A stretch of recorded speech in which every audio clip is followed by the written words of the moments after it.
Vote কেন্দ্রে গিয়ে আপনাকে কাউকে বলতে হবে না আপনার ভোটার নাম্বার, সিরিয়াল নাম্বার এবং কেন্দ্রটা খুঁজে দেওয়ার জন্য।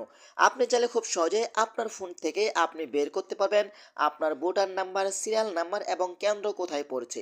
তো চলুন আপনাদেরকে দেখিয়ে দিচ্ছি এই কাজটি আপনারা কিভাবে করবেন। এই কাজটি করার জন্য ফার্স্ট অফ অল আপনি চলে যাবেন আপনার ফোনের প্লে স্টোরে। প্লে স্টোরে আসার পরে কিন্তু এখান থেকে স্মার্ট ইলেকট্রনিক ম্যানেজমেন্ট বিডি এই অ্যাপসটি আপনার ডাউনলোড করে নেবেন। তারপর এখান থেকে ওপেন করবেন। ওপেন করার পরে কিন্তু আপনার সামনে এমন একটি অপশন শো হবে। আপনি কি করবেন, এখান থেকে এই অপশনের উপরে ক্লিক করবেন। এখানে ক্লিক করার পরে কিন্তু নিচ থেকে আপনারা ফাইন্ড ভোটিং এখানে আপনি ক্লিক করবেন।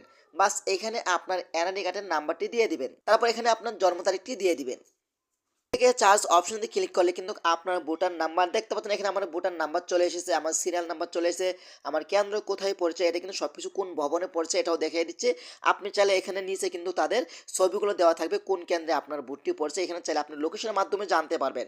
আর এখানে ক্লিক করলে কিন্তু জেলায় কে কে প্রার্থী হয়েছে এখানে কিন্তু সবকিছু আপনি জানতে পারবেন। দেখেন এখানে কিন্তু সবকিছু আমি জানতে পারছি। তো এভাবেই চাইলে কিন্তু আপনারা খুব সহজেই আপনার ফোনের মাধ্যমে আপনার এলাকার ভোটার নাম্বার সবকিছু আপনি দেখতে পাবেন। তো আশা করি ভিডিওটা বেশি বেশি শেয়ার করে দিবেন অন্যদেরকে দেখার জন্য। ধন্যবাদ সবাইকে। আসসালামু আলাইকুম।